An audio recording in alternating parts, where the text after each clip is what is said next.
അറിഞ്ഞിട്ടുണ്ടോ വാപ്പയെ? ആരാണ് വാപ്പ, ആരാണ് ഉപ്പ, ആരാണ് രക്ഷിതാവ്? ചിരിക്കാൻ അറിയാത്തവൻ, ദേഷ്യക്കാരൻ, കാർക്കശ്യക്കാരൻ, എന്തോ ഗൗരവത്തിൽ എപ്പോഴും നടക്കുന്നവൻ, എന്തിനും ഏതിനും എല്ലാറ്റിനും പ്രയാസം പറയുന്നവൻ, അതല്ലേ വാപ്പാനെ പറ്റി മനസ്സിലുള്ളൊരു ചിന്ത. എന്നാ അറിഞ്ഞിട്ടുണ്ടോ പല വാപ്പാരും അവരുടെ ദേഷ്യം മറയാക്കുന്നത് 1000-ഓളം അല്ലെങ്കിൽ 10,000-കണക്കിന് നെഞ്ചിന്റെ ഉള്ളിൽ കുമിഞ്ഞുകൂടിയ സ്നേഹത്തിന്റെ ഉറവകളായിട്ട ഒരായുസ് മുഴുവൻ വാപ്പ ജീവിക്കുന്നത് കുടുംബത്തിന് വേണ്ടിയാ. നിങ്ങൾ ഈ അനുഭവിക്കുന്ന തണൽ അത് വാപ്പാന്റെ ചോരയാ, വാപ്പാന്റെ നീരാ. കാരണം നിങ്ങൾ ഉടുത്ത വസ്ത്രം മുതൽ ഇന്ന് നേരം വെളുത്തപ്പം വീട്ടിൽ നിന്ന് കഴിച്ച ഭക്ഷണം വരെ ആരുടെയോ പറമ്പിൽ, ആരുടെയോ ചൊൽപ്പടിയിൽ എന്തൊക്കെയോ ത്യാഗം സഹിച്ച് നിങ്ങൾക്ക് വേണ്ടി അധ്വാനിക്കുന്ന വാപ്പാന്റെ ചോരയാ. അതുകൊണ്ടാ പലരും മനസ്സിലാക്കാറുള്ളത് ഗ്രന്ഥം അതല്ലെങ്കിൽ കുടുംബത്തിന്റെ ഭാരം ചുമക്കുന്ന ഒരു കഴുത, ചിരിക്കാൻ അറിയാത്തവൻ അല്ലെങ്കിൽ പുഞ്ചിരിക്കാൻ അറിയാത്തവൻ. ആ രീതിയിൽ നിന്ന് നമ്മളെ ഉമ്മാനെയും വാപ്പാനെയും തിരിച്ചറിയാൻ പറ്റണം. അറിഞ്ഞിട്ടുണ്ടോ വാപ്പാനെ നിങ്ങൾ? ഞാൻ അറിഞ്ഞിട്ടുണ്ട്. വിദേശ രാജ്യത്ത് പോകുമ്പോ ചുട്ടുപഴുത്ത മരുഭൂമിയിൽ 1.5 മണിക്കൂറോ 2 മണിക്കൂറോ ഉറങ്ങാൻ മാത്രം അവസരം കിട്ടി. രാത്രി 12 മണിക്ക് കയറി വന്ന് 3 മണിക്ക് അലാറം വെച്ച് എഴുന്നേറ്റ് തലയിലൂടെ ബക്കറ്റ് വെള്ളമൊഴിച്ച് ഉടുക്കാനുള്ളത് ഉടുത്ത് ബെൽറ്റും കെട്ടി തലയിലൊരു തൊപ്പിയും വെച്ച് ചുട്ടുപഴുത്ത മരുഭൂമിയിൽ ചെന്ന് അറബികളുടെ ആട്ടും തുപ്പുമേറ്റ് ജീവിക്കുന്ന വാപ്പാനെ ഞാൻ കണ്ടിട്ടുണ്ട്.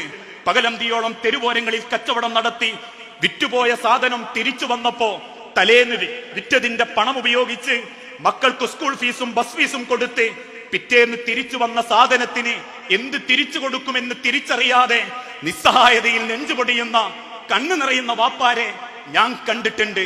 പാതയോരങ്ങളിൽ അല്ലെങ്കിൽ വയലുകളിൽ പകലന്തിയോളം ചുട്ടുപഴുത്ത സൂര്യന് താഴെ ചൂടെടുത്ത് ത്യാഗം സഹിച്ച് വൈകുന്നേരം മുതലാളി കൊടുക്കുന്ന പണവും വാങ്ങി തന്റെ അരയിൽ തിരികെ തെരുവിലേക്ക് വന്ന് മീനും വാങ്ങി ആവശ്യമുള്ള സാധനങ്ങൾ ഭാണ്ഡത്തിലുമെടുത്ത് വീട്ടിലേക്ക് തിരിച്ചു വരുമ്പോ ഉറങ്ങിപ്പോയ മക്കളുടെ കട്ടിലിന്റെ അരികിലേക്ക് ചെന്ന് ആ കാലൊന്ന് പിടിച്ച് തടവി എന്റെ മക്കൾ എന്തെങ്കിലും തിന്നിട്ടാണോ ഉറങ്ങിയത് എന്ന് ചോദിച്ചുറപ്പ് വരുത്തുന്ന ഒരു വാപ്പാന്റെ നെഞ്ചുരുകൽ, ഒരു വാപ്പാന്റെ കണ്ണുനീര്, അത് തിരിച്ചറിയണം മക്കളെ. ആ തിരിച്ചറിവാണ് നമ്മൾ ഈ സമൂഹത്തോടും കുടുംബത്തോടും ചെയ്യുന്ന ഏറ്റവും വലിയ ബോധം. അതുകൊണ്ട് തന്നെയാ പലപ്പോഴും വാപ്പാര് കാർക്കശ്യക്കാരാകുന്നത്. പേടിയാണ് അവർക്ക്. ഒന്ന് ചിരിച്ചാൽ കുടുംബം കൈവിട്ടു പോകുമോ, ഒന്ന് ആമർത്തി സന്തോഷിച്ചാൽ കുടുംബം ഇല്ലാതായി പോകുമോ എന്ന്. അവരുടെ സങ്കടവും അവരുടെ നൊമ്പരങ്ങളും ഉള്ളിലൊതുക്കി അവര് ദേഷ്യക്കാരാവുന്നത് നമ്മളെ സ്നേഹിക്കുന്നത് കൊണ്ടാ.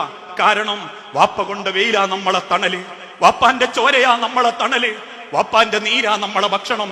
ഇന്നും എനിക്കും നിങ്ങൾക്കും പറയാനുള്ളതെല്ലാം ഒരായുസ് മുഴുവൻ പരാതിയില്ലാതെ പരിഭവങ്ങളില്ലാതെ കുടുംബത്തിന് വേണ്ടി ചോര നീരാക്കിയ വാപ്പാന്റെ കണക്ക. അവസാനം 19 കൊല്ലം വരെ മക്കളെ സ്നേഹിച്ചിട്ടും ആ മക്കൾ കോടതിയിൽ കാമുകനെ മതി എന്ന് പറയുമ്പോ വാവിട്ട് നെഞ്ചത്തടിച്ച് കരയുന്ന, പെണ്ണിന്റെ കാല് പിടിച്ച് വിങ്ങിപ്പൊട്ടുന്ന ആ ഉമ്മാനെ ഭാര്യയെ തോളോട് ചേർത്ത് പിടിച്ച് കരയല്ല സൈനവ, നിനക്ക് ഞാനുണ്ട്, മോക്ക് നമ്മളെ മനസ്സിലായിട്ടില്ലെങ്കിലും നിനക്ക് ഞാനുണ്ടെന്ന് പറഞ്ഞ് കരയുന്ന ഉമ്മയെ തോളോട് ചേർത്ത് എനിക്ക് നീയും നിനക്ക് ഞാനും എന്ന് പറഞ്ഞ് എല്ലാം ഉള്ളിലൊതുക്കി നടക്കുന്ന വാപ്പാന്റെ ത്യാഗമുണ്ടല്ലോ. ആ ത്യാഗത്തിന് നമ്മളിട്ട പേരാ കാർക്കശ്യക്കാരൻ, ദേഷ്യക്കാരൻ, ചിരിക്കാൻ അറിയാത്തവനെന്ന്. പക്ഷേ ആ ദേഷ്യത്തിന്റെ പിന്നിൽ ഒരു ജീവിതം കൊണ്ട് മക്കളെ സ്നേഹിക്കുന്ന കണക്കുണ്ട്. വ്യത്യസ്തത നിറഞ്ഞ ഇത്തരം പ്രഭാഷണങ്ങൾ തുടർന്നും നിങ്ങൾക്ക് ലഭിക്കാൻ ഇസ്ലാമിക് സ്പീച്ച് എന്ന ഈ ഫേസ്ബുക്ക് പേജ് ലൈക്ക് ചെയ്ത് ഫോളോ ചെയ്യുക.